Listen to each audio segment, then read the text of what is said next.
a cúpula do partido de pegar R$1,5 bilhão. Vamos ver os 8 denunciados? Olha só, o ex-presidente Lula aparece na denúncia como chefe e grande idealizador do esquema. E em seguida, a ex-presidente Dilma Rousseff vem como a grande negociadora na compra de apoio junto com os ex-ministros Antônio Palocci, Guido Mantega, Edinho Silva e Paulo Bernardo. A senadora Gleisi Hoffmann, atual presidente do partido, e o ex-tesoureiro João Vacari Neto completam a cúpula petista de denunciados. Rodrigo Janot mostra como os acusados montaram uma rede de arrecadação de propina no governo, principalmente via Petrobras. O ex-presidente Lula foi apontado como líder do esquema e, por isso, se condenado, pegaria uma pena maior, não é, Juliana? Chico, a Ana Luísa mostrou aí todos os nomes dessa nova denúncia, né? E para o Procurador-Geral da República, Lula foi o grande idealizador dessa organização criminosa. O Ministério Público somou pagamentos de vantagens indevidas a Lula de R$230 milhões por suposto favorecimento às empreiteiras Odebrecht e OAS. A denúncia analisou o esquema desde 2002. A cúpula do PT cometeu, pelo menos durante 14 anos, crimes contra a administração pública, segundo o Procurador-Geral da República. Na denúncia, ele fala que o esquema envolveu órgãos como Petrobras, BNDES e Ministério do Planejamento, e que o esquema permitiu que os 8 petistas recebessem de propina quase R$1,5 bilhão. O procurador diz que só na Petrobras o prejuízo gerado foi de pelo menos R$29 bilhões. O documento fala que Lula foi um dos responsáveis pela constituição da organização e pelo desenho do sistema de arrecadação de propina, seja porque na qualidade de presidente da República por 8 anos, atuou diretamente na negociação espúria em torno da nomeação de cargos públicos com a intenção de obter de forma indevida o apoio político necessário junto ao PP, Partido Progressista, e ao PMDB, para que seus interesses e do seu grupo político fossem acolhidos no Congresso Nacional. O procurador diz ainda, no lugar de negociações políticas, temos negociatas ilícitas, nas quais a moeda de troca não era simplesmente divisão de poder para governar, mas sim a compra de apoio político com a utilização de dinheiro público.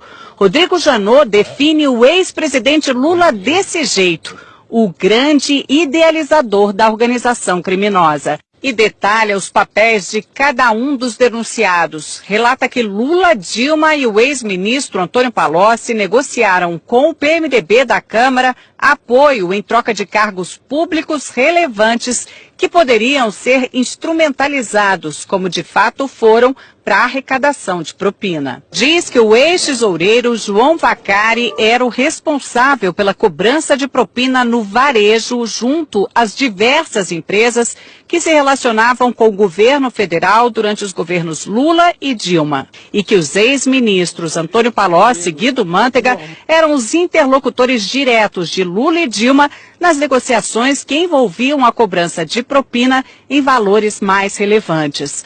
A senadora e hoje presidente nacional do PT, Gleisi Hoffmann, e o ex-ministro Paulo Bernardo, segundo a denúncia, não apenas davam suporte ao esquema ilícito montado, como também operaram diretamente a cobrança de propina no Ministério do Planejamento. Diz ainda que Gleisi foi uma das mais beneficiadas nos esquemas ilícitos mantidos pela organização criminosa na Petrobras, no Ministério do Planejamento, junto ao Odebrecht e à JF. O procurador fala que o ex-ministro, hoje prefeito de Araraquara, Edinho Silva, teve uma participação mais relevante na organização na qualidade de coordenador da campanha presidencial de Dilma de 2014, quando substituiu Vacari na missão de arrecadar valores ilícitos em benefício daquela campanha. E afirma que a ex-presidente Dilma integrou a organização desde 2003, quando assumiu a convite de Lula o Ministério de Minas e Energia. A denúncia afirma que desde ali contribuiu decisivamente para que os interesses privados negociados em troca de propina pudessem ser atendidos, especialmente no âmbito da Petrobras, da qual foi presidente do Conselho de Administração entre 2003 e 2010. Outro trecho do documento diz que chama atenção a quantidade de contas correntes de propina mantidas pelos petistas junto a grupos empresariais dominantes no cenário econômico brasileiro.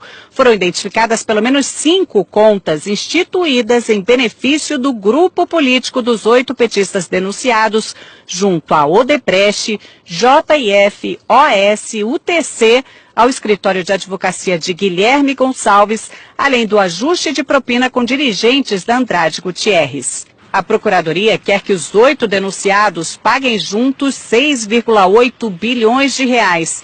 Seriam 6 bilhões e meio de reais para a Petrobras, mais 150 milhões de reais por danos materiais e outros 150 milhões por danos morais, por lesões à ordem econômica, à administração da justiça e à administração pública. O procurador-geral, Rodrigo Janot, quer que os 8 petistas sejam condenados pelo crime de participação em organização criminosa, com pena maior para o ex-presidente Lula apontado como líder. Apesar de nem todos terem foro privilegiado, como Gleice Hoffmann é senadora, essa denúncia foi feita aqui no Supremo. Agora, cabe ao ministro Luiz Edson Fachin, relator da Lava Jato, notificar os denunciados para que eles apresentem a defesa, para então levar o caso até a segunda turma aqui do tribunal, que vai decidir se eles viram ou não réus. Dos 8 denunciados, só os ex-ministros Edinho Silva e Guido Mantega ainda não são réus na Lava Jato. Lula já é réu em 5 ações penais, 3 em Brasília e 2 no Paraná, sendo que em uma delas já foi condenado e recorre em liberdade.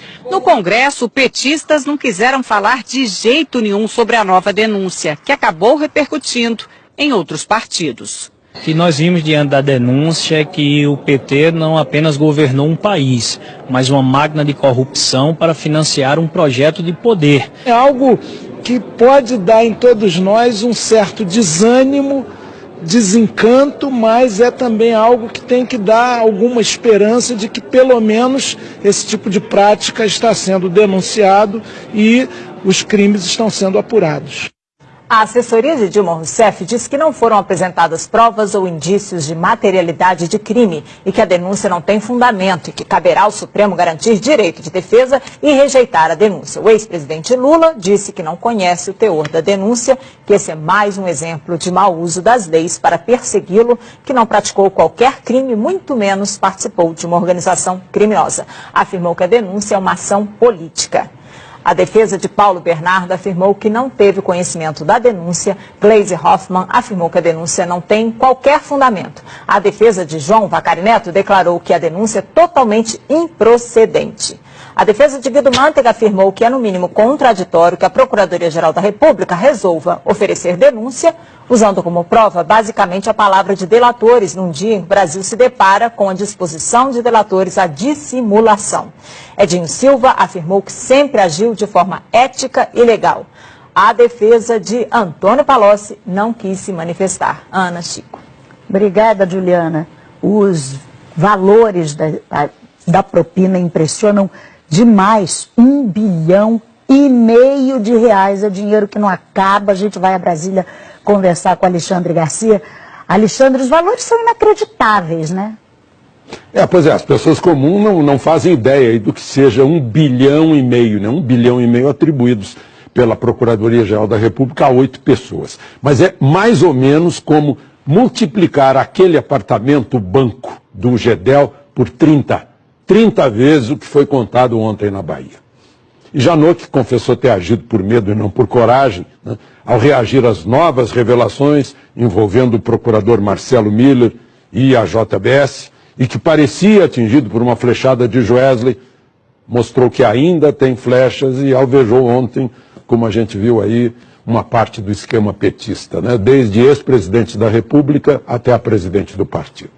Reagiu E não se sabe se já usou todas as flechas ou ainda haverá mais bambu nesses 10 dias depois de homologada a colaboração premiada do doleiro do PMDB, Lúcio Funaro. Olha, aquele apartamento emprestado na Bahia cheio de dinheiro é um retrato da corrupção brasileira.